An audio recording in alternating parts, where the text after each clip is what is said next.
Assalamualaikum warahmatullahi wabarakatuh. Perkenalkan, saya Rofika Nuraini, NPM 18160124 dari Program Studi Pendidikan Guru Sekolah Dasar kelas 5B STKIP PGRI Bandar Lampung. Baik, di sini saya akan memaparkan hasil observasi saya di SD Negeri 2 Beringin Raya. Hasil observasi yang saya lakukan di SD Negeri 2 Beringin Raya yaitu untuk mengetahui bagaimana kegiatan belajar mengajar atau KBM yang dilakukan oleh guru-guru khususnya di kelas 6 pada saat sebelum adanya pandemi COVID-19 maupun pada saat pandemi COVID-19. Pada observasi yang saya lakukan, saya mewawancarai guru khususnya di kelas 6, yaitu saya mewawancarai Bapak Kalyudi SPD. Beliau adalah wali kelas di kelas 6D, umurnya yaitu 42 tahun, hari atau tanggal wawancara yaitu pada hari Selasa 3 November 2020, pukul 10.30 waktu Indonesia Barat sampai dengan selesai. Baik, saya akan langsung memaparkan hasil observasi saya pada wawancara dengan Bapak Kalyudi. Pada tahap perencanaan pembelajaran yang Bapak Kalyudi SPD lakukan, yaitu mempersiapkan semua peralatan yang akan digunakan untuk proses pembelajaran dimulai, seperti RPP, silabus, promes, absensi, buku pedoman baik dari guru ataupun untuk siswa, serta media pembelajaran yang akan digunakan untuk proses pembelajaran berlangsung. Sedangkan untuk saat ini karena adanya pandemi COVID, RPP yang digunakan oleh Bapak Kalyudi yaitu pada saat pembelajaran jarak jauh hanya bisa disesuaikan dengan situasi maupun kondisi saat ini. Pada tahap pelaksanaan pembelajaran, Bapak Kalyudi SPD memberitahu dan menjelaskan bahwa banyak sekali perbedaan pada tahap pelaksanaan yang dilakukan secara tatap muka maupun secara daring. Adapun tahap pembelajaran secara tatap muka yaitu seperti yang pertama, melaksanakan baris berbaris setiap hari di depan kelas. Yang kedua, berdoa terlebih dahulu sebelum melaksanakan pembelajaran yang dilakukan bersama-sama serta mengucapkan salam. Yang ketiga, guru bersama siswa membaca surat-surat pendek.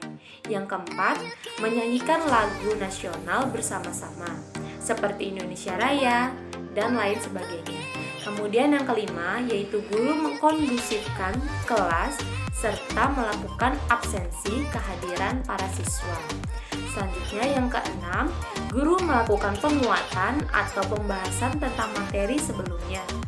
Yang ketujuh, guru mulai menjelaskan materi berikutnya. Yang kedelapan, pada saat proses pembelajaran berlangsung, guru menjelaskan materi dengan diselangi tanya jawab, berdiskusi dengan masing-masing siswa. Yang kesembilan, guru memberi penugasan dan penilaian. Yang kesepuluh, guru melakukan evaluasi dari hasil penugasan maupun materi yang sudah dijelaskan. Yang ke-11, guru memberikan pekerjaan rumah atau PR. Dan yang terakhir yang ke-12 yaitu proses pembelajaran ditutup dengan membaca doa dengan bersamaan dengan salam. Kemudian pada tahap pelaksanaan pembelajaran yang dilakukan oleh Bapak Kalyudi SPD pada saat pandemi COVID-19 yaitu hanya melakukan pembelajaran dengan menggunakan aplikasi-aplikasi seperti WhatsApp, Classroom, Zoom untuk menyampaikan materi yang akan dibahas atau dipelajari. Tetapi yang lebih diutamakan dalam penyampaian materi, Bapak Kalyudi lebih sering menggunakan aplikasi WhatsApp dengan menggunakan proses pembelajaran yang dimulai dengan mengucapkan salam, menanyakan kabar, memberi penugasan kepada siswa. Untuk pendekatan yang dilakukan oleh Bapak Kalyudi pada saat pembelajaran secara tatap muka yaitu menggunakan pendekatan saintifik dan menggunakan metode ceramah, tanya jawab, penugasan, dan berdiskusi. Sedangkan pada saat pembelajaran secara daring, Bapak Kalyudi menggunakan metode penugasan saja Dan jika ada materi yang kurang dipahami oleh siswa, Bapak Kaliubi membuat sebuah video penjelasan lalu dikirimnya di WhatsApp grup. Kemudian, pada kendala yang dihadapi Bapak Kaliubi selama kegiatan pembelajaran secara tatap muka, menurut beliau tidak ada. Hanya saja harus bisa mengkondisifkan kelas yang paling utama, yaitu pada saat kegiatan pembelajaran. Jadi menurut beliau, mengkondusifkan kelas itu merupakan hal yang paling utama, karena siswa kelas 6 itu kebanyakan masih belajar sambil bermain. Makanya yang paling utama dalam pembelajaran atau kendala yang dihadapi Bapak Kaliubi pada saat tatap muka itu yaitu mengkondusifkan kelas. Kemudian kendala pada kegiatan secara daring yang dilakukan Bapak Kaliubi yaitu pada saat penyampaian materi yang disampaikan kepada siswa yang kurang maksimal menurut beliau, sehingga kemungkinan banyak siswa yang kurang memahami, yang dimana siswa yang diajar adalah siswa kelas 6 yang akan melanjut ke sekolah menengah pertama atau SMP. Kemudian dia tidak tahu bahwa kebanyakan siswa pun ada yang mempunyai HP sendiri, adapun handphone yang digunakan atau dipinjamkan dari orang tua, melainkan handphone dari orang tua biasanya dibawa untuk bekerja, dan adapun jaringan banyak yang kurang mendukung dalam sinyalnya tersebut. Kemudian pada saat pembelajaran secara tatap muka, Bapak Kaliubi menggunakan media pembelajaran berupa buku cetak, gambar, video yang berhubungan dengan materi pembelajaran. Adapun media yang video ditampilkan yaitu menggunakan LCD dan membuat sebuah alat peraga ataupun prakarya. Alat peraganya seperti membuat rangkaian listrik, kemudian adapun membuat peta pada pembelajaran IPS. Kemudian media pembelajaran yang digunakan secara daring itu hanya buku cetak dan handphone saja. Dalam media pembelajaran secara tatap muka yang digunakan oleh Bapak Kaliubi sangat efektif karena dapat membuat suasana kelas menjadi menyenangkan dan menarik sehingga siswa tidak mudah bosan. Sedangkan media pembelajaran yang digunakan secara online atau daring kurang efektif karena menurut Bapak Kaliubi kemungkinan masih banyak siswa yang kurang memahami dan kurang jelas dalam penggunaan media pembelajaran. Selanjutnya ada teknik evaluasi pembelajaran yang dilakukan oleh Bapak Kaliubi secara tatap muka, yaitu melihat keaktifan siswa selama pembelajaran di kelas, keterampilan masing-masing siswa, penugasan yang telah diberikan kepada siswa, serta hasil-hasil dari ujian harian, ujian tengah semester, maupun ujian akhir semester. Sedangkan untuk teknik evaluasi pembelajaran yang dilakukan secara daring hanya bisa memantau melalui nilai-nilai penugasan siswa yang diberikan melalui WhatsApp group, serta nilai-nilai dari hasil ujian harian, terus ada ujian tengah semester, dan ujian akhir semester saja. Kemudian untuk hasil wawancara dengan siswa, saya mewawancarai 3 siswa yang bersekolah di SD Negeri 2 Beringin Raya. Yang pertama, saya mewawancarai Maulana Fajar Agustin, kelas 6, hari atau tanggal yaitu pada hari Selasa 17 November 2020 pukul 10 waktu Indonesia Barat sampai dengan selesai.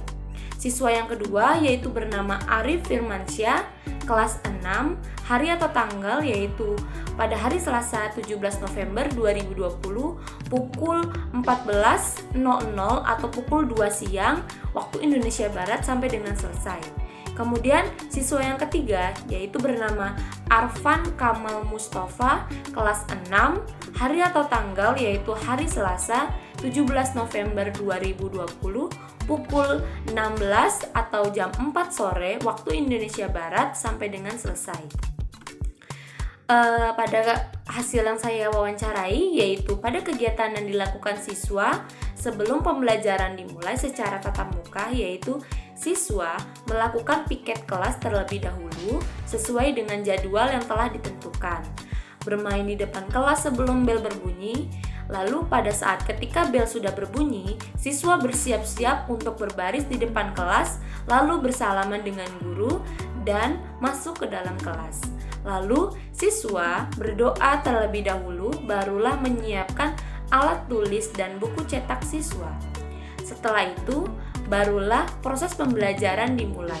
Sedangkan secara daring, proses sebelum KBM dimulai yaitu siswa mempersiapkan baju seragam. Baju seragam yang mereka pakai sesuai dengan perintah guru. Jadi ada guru yang menyuruh, baru mereka memakai seragam. Selanjutnya, menyiapkan alat tulis dan mengisi absensi di grup WhatsApp. Selanjutnya, pada kegiatan yang dilakukan siswa pada saat pembelajaran dimulai yaitu membaca surat-surat pendek, menyanyikan lagu nasional, berdoa, barulah menyimak penjelasan materi yang dijelaskan oleh guru dan bertanya kepada guru jika kurang paham dalam penyampaian materi yang dijelaskan oleh guru dan terdapat pula penugasan. Sedangkan pada saat pembelajaran dimulai secara daring, yang dilakukan siswa yaitu berdoa, mengecek materi ataupun tugas di beberapa aplikasi seperti WhatsApp, Classroom, dan menyimak materi melalui video yang dikirim jika guru mengirimnya di grup WhatsApp. Selanjutnya ada media pembelajaran yang digunakan pada saat pembelajaran secara tatap muka, berupa gambar dan video yang berhubungan dengan materi pembelajaran. Adapun media video yang ditampilkan yaitu menggunakan LCD dan membuat sebuah alat peraga ataupun prakarya. Hampir sama dengan hasil wawancara dengan guru, mereka menggunakan media pembelajaran berupa alat peraga seperti rangkaian listrik dan membuat peta. Sedangkan media pembelajaran yang digunakan pada saat daring, siswa hanya menggunakan buku cetak dan video pembelajaran yang guru kirimkan melalui handphone atau di grup WhatsApp. Selanjutnya ada perasaan siswa yang mereka rasakan pada saat pembelajaran secara tatap muka di sekolah, yaitu lebih menyenangkan karena mereka bisa bertemu dengan guru, bermain dengan teman. Lalu pembelajaran yang mereka tangkap lebih paham dan tugas tidak terlalu banyak seperti pada saat daring. Sedangkan pada saat pembelajaran secara daring, mereka merasakan bosan, menjadi malas belajar, kurang memahami materi yang dijelaskan oleh guru, dan tugas yang diberikan oleh guru terlalu banyak menurut mereka. Jadi mereka lebih memilih belajar di sekolah daripada belajar di rumah. Kemudian pada saat pembelajaran secara tatap muka, guru menjelaskan terlebih dahulu materi yang akan dibahas, barulah guru memberikan tugas yaitu menjelaskan latihan soal-soal, membuat sebuah prakarya atau kerajinan, dan tugas lainnya. Sedangkan pada saat secara daring hanya mengerjakan soal-soal dan membuat video yang dikirimkan melalui WhatsApp, grup, atau di Classroom. Demikian pemaparan hasil observasi saya di SD Negeri 2 Beringin Raya. Kurang dan lebihnya saya mohon maaf. Wabillahi taufiq wal hidayah. Wassalamualaikum warahmatullahi wabarakatuh.